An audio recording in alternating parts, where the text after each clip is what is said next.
Ya, Bismillahirrahmanirrahim. Assalamualaikum warahmatullahi wabarakatuh. Ya, selamat siang. Jadi hari ini adalah part kedua.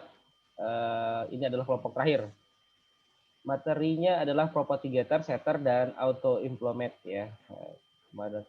Ketua kelompoknya ada ya, ada Husnul Ifkar, ada. Iya Ya. Pak, hadir Pak. Oke, kepada Ade, silakan dibuka kelompoknya. Baik, Assalamualaikum warahmatullahi wabarakatuh. Perkenalkan, nama saya Ade Husnul Ifkar, selaku ketua kelompok, dan anggota saya ada Ambo Farizal Marudani, Setri Gusnawenti, Teddy Biantoro Hidayat, dan Gian Varian Anwil.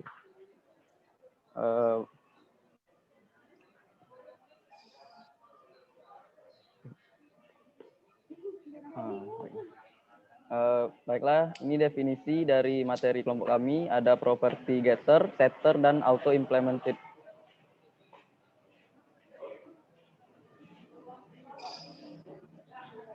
Getter dan setter, get dan set atau metode getter dan setter adalah sebuah metode yang mengatur akses luar kepada suatu variabel sehingga nilai dalam variabel akan terjaga. Perintah get pada coding nanti digunakan untuk mengambil nilai variabel buat dikirim, dan set untuk menerima nilai dan mengubah variabelnya. Ya.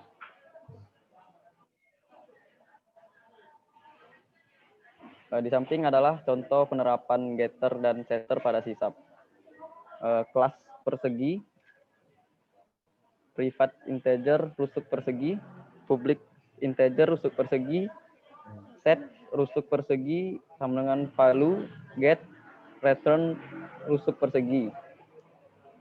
Sintak di atas menunjukkan bahwa atribut rusuk persegi pada kelas persegi memiliki hak akses privat, sehingga jika atribut tersebut diperlukan pada kelas lain, diperlukan enkapsulasi. Nah, terus? Enkapsulasi dan rusuk persegi. Rusuk persegi di atas adalah rusuk persegi. Pada sisa berlaku case sensitif yang membungkus metode setter dan getter dari rusuk persegi. Rusuk persegi inilah yang nantinya akan dipanggil sebagai pengganti atribut rusuk persegi di kelas lainnya. Jika dalam sebuah kelas terdapat 3 atribut yang bersifat private, maka akan ada 3 enkapsulasi dan begitu seterusnya. Baiklah, slide ini akan dibacakan oleh Ambo Farizal Marudani.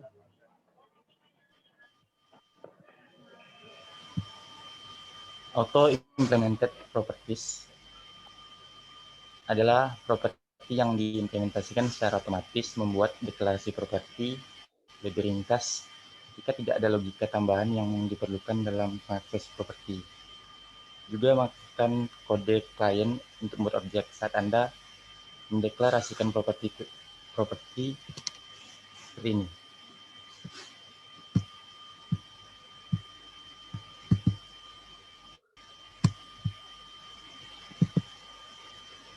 Contoh berikut ini menunjukkan kelas sederhana yang memiliki beberapa properti yang diimplementasikan secara otomatis.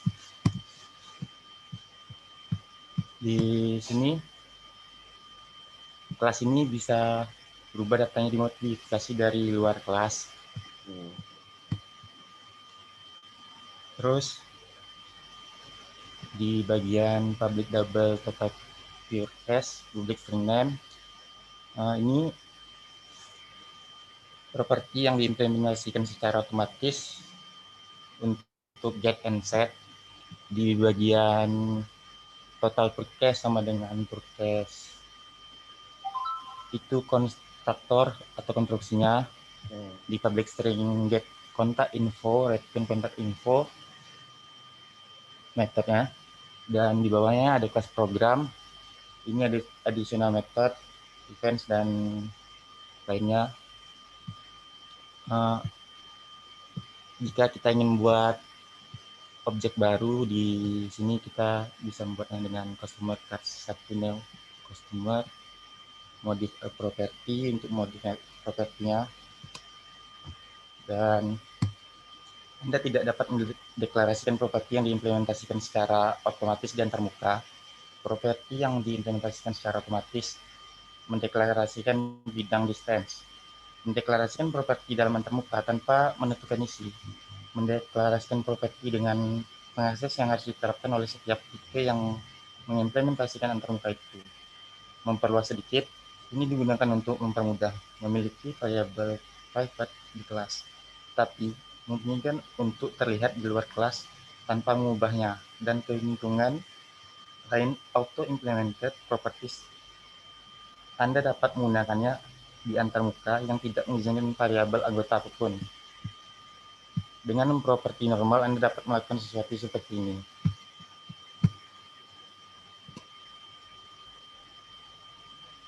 Properti otomatis mungkin Anda untuk membuat sesuatu yang ringkas, yang akan dilanjutkan oleh Teddy Biantoro Hidayat.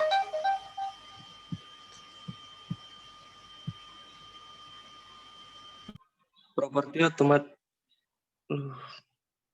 Sinyal. Ya, saya dengar. Lanjut. Nggak ada sinyalnya. Lanjut. Dengar Pak ya? Dengar. Properti otomatis memungkinkan Anda membuat sesuatu yang ringkas. Public string example, get, private set. Jadi jika Anda ingin membuat bidang yang hanya dapat melakukan public string example, get, private set. Ini akan sama dengan private string example, public string example, get, return example, private set, example sama dengan value. Next. Ada lagi? Ya, terima kasih ya. Saya mulai pertanyaannya. Bentar, lagi azan ya. Bentar ya. Saya minta waktu Ya, sedikit. Pak.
Ya, sudah ya. Terima kasih. Saya mau nanya ya, langsung aja ke codingnya. Yang ini aja yang di pada layar slide sekarang. Di sana ada, bukan tadi. Yang mana tadi? Ya, ini aja nih ya. Yang private string example, kemudian public string example. Ya. Example yang di atas sama yang di bawah sama nggak?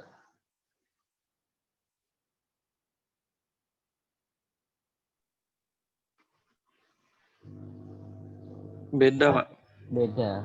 Bedanya apa?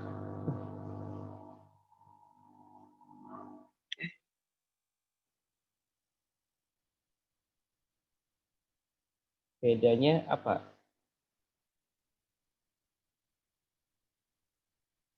Kalau sama, kenapa? Kalau berbeda, kenapa? Saya pengen tahu alasannya.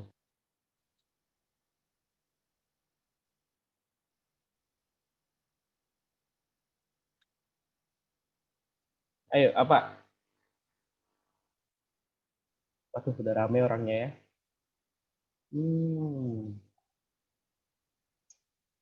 Oke, ya. Apa alasannya? Sama atau berbeda? Jawabannya adalah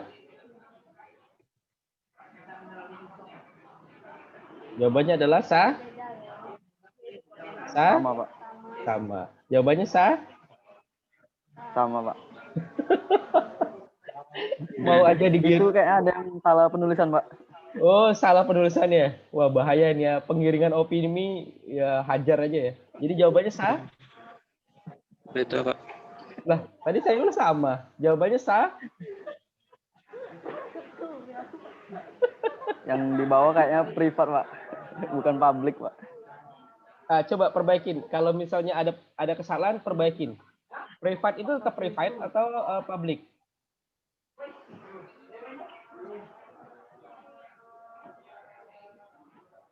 Jadi jawabannya adalah sah.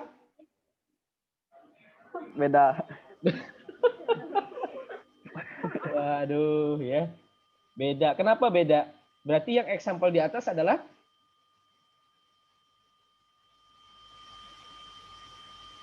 disebut dengan apa? Kemudian example yang di bawah disebut dengan apa?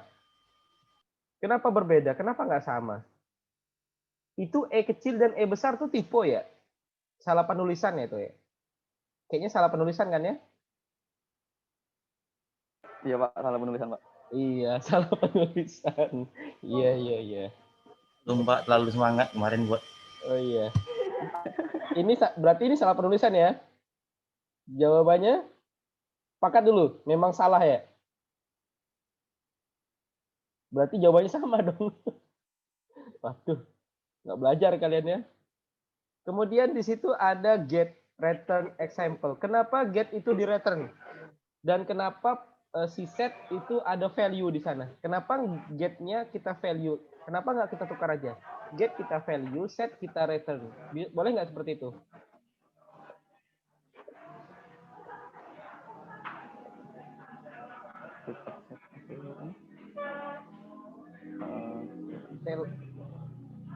Pak.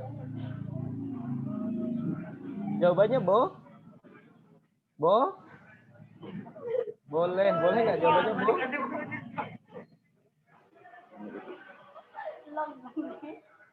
Boleh nggak seperti itu? Bisa nggak?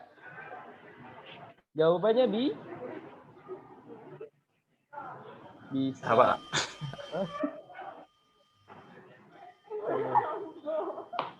Bisa mempertanggungjawabkan? Kayaknya kalian nggak belajar ya. Sudahlah, saya kasih langsung aja lah ya. Nilainya adalah 80 poin. Sudah cukup ya. Jadi kejar di mid test dan UAS sama tugas individu ya. Tenang aja ya. 80 ini udah cukup ya. Jadi saya nggak pernah ngasih masih. Tambah boleh juga, Pak. Tambah. Kalau tambah saya nanya pertanyaan nih. Kalau semakin salah, semakin saya kurangi, mau? Jangan, Pak. Jangan, ya. Jadi Coba Pak, 80 dulu, Pak. Ya oke. Stop dulu materinya, lihatnya. Ya, oke. Udah banyak yang udah masuk ya. Saya cek ini dulu. Sessionnya mana nih? Ini udah siap, Pak. Ya, berarti terima kasih ya. Hari ini berarti kelar semua kelompok udah nampil. Nilainya sudah masuk semua. Tapi ada beberapa mahasiswa yang tidak hadir ya. Dari berapa orang saya? Mungkin ada 3 atau 2, saya nggak tahu ya. Lupa-lupanya. Saya ingat saya sih ada 2 atau 3 lah ya. Nah, untuk anggota yang tidak tampil atau tidak mengikuti live Zoom, silakan hubungi saya ya. Saya nggak tahu tuh apa mereka buat kelompok sendiri, kemudian direkam, saya nggak tahu ya. Tapi nilainya beda sama nilai yang presentasi online seperti ini. Apresiasinya adalah mahasiswa yang sudah melakukan live Zoom seperti ini, minimal mendapatkan nilai 80 ya. Tapi kalau mahasiswa yang anggota yang terakhir ikut, maksudnya itu nyusul, nilainya nggak sampai 80 saya ya. Ada punishment di sana ya. Oke, ada pertanyaan? Ada yang mau nanya? Jadi mungkin minggu depan kita sudah masuk materi baru. Mungkin saya bentuknya adalah tutorial aja ya. Kalau live Zoom terus kayaknya kita mobilitas orang kan beda-beda ya. Mungkin ada yang lagi kerja, ada yang bantu orang tua, atau ada lagi apa ya aktivitas kuliah lain, tugas dosen, saya nggak tahu, nggak enak ya. Jadi lebih enak kayaknya menggunakan tutorial aja. Sepakat dulu ya. Nanti kalau misalnya saya menggunakan live Zoom, saya kabarin ya. Kita live Zoom. Jadi mungkin Nilai UTS belum keluar, Pak. Kenapa? Nilai UTS. Oh, UTS quiz. UTS belum, quiz belum, Pak. Quiz yang sudah ya. Belum saya tampilkan UTS ya. belum, Pak. UTS belum. UTS-nya itu di pertemuan ke-15. PBO itu mata kuliahnya 16 ya. Jadi 15 itu UTS ya. Ada lagi yang mau tanya? Ada yang mau tanya? Ini orang-orangnya. Tidak, Pak. Ini Surya Saputra nih udah meninggal ya. Ya udah ada ring di atasnya ya. Ya, ada ring di atasnya tuh ya. Bener nggak? Udah almarhum dia. Oke. Saya kaget tadi ya. Ada pertanyaan, Sur? Almarhum.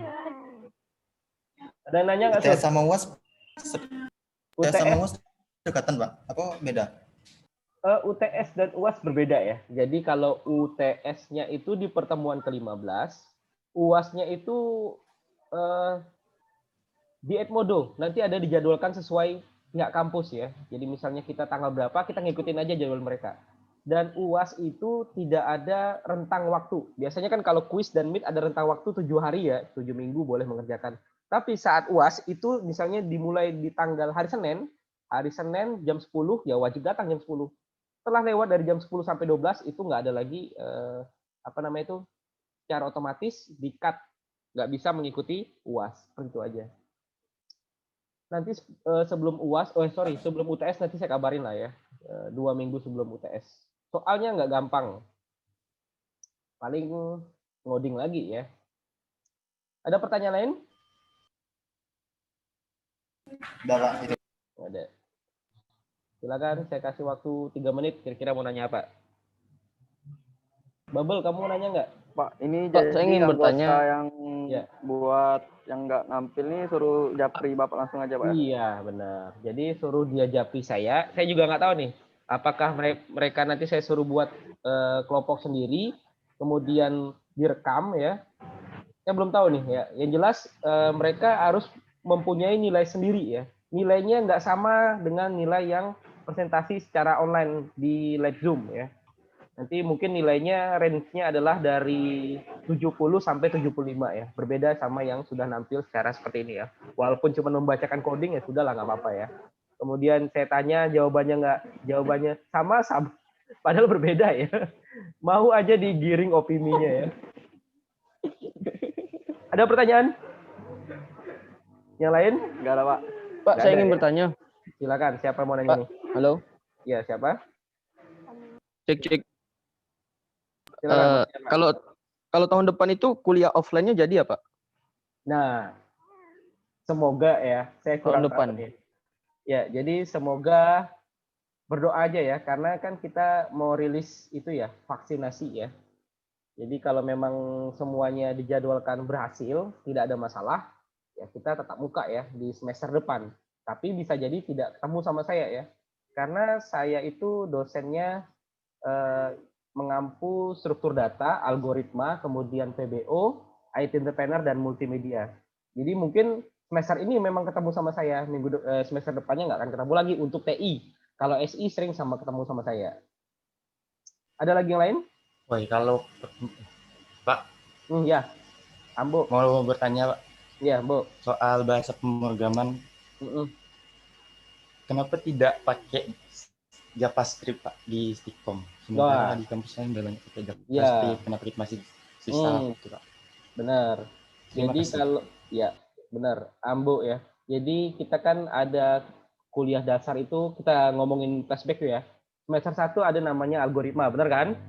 Semester 2 ada namanya struktur data. Semester 3 ada namanya PBO yang sekarang kita jalanin. Nah, ini mata kuliah dasar semuanya. Kalau menurut saya ya, karena sebenarnya ini balik lagi kepada pihak kampus ya, yang membuat kurikulum ini kampus.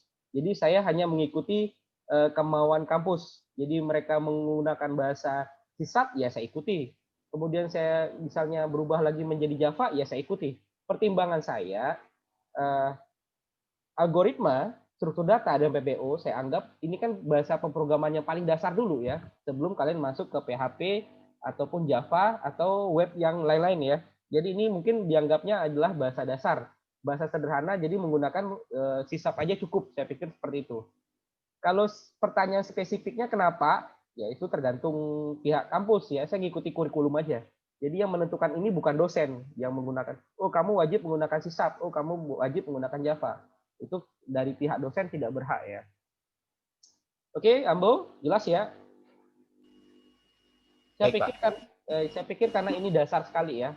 Karena semester 1, semester 2, semester 3 ini masih PBO ini pun termasuk dasar ya, dasar dari suatu pemrograman.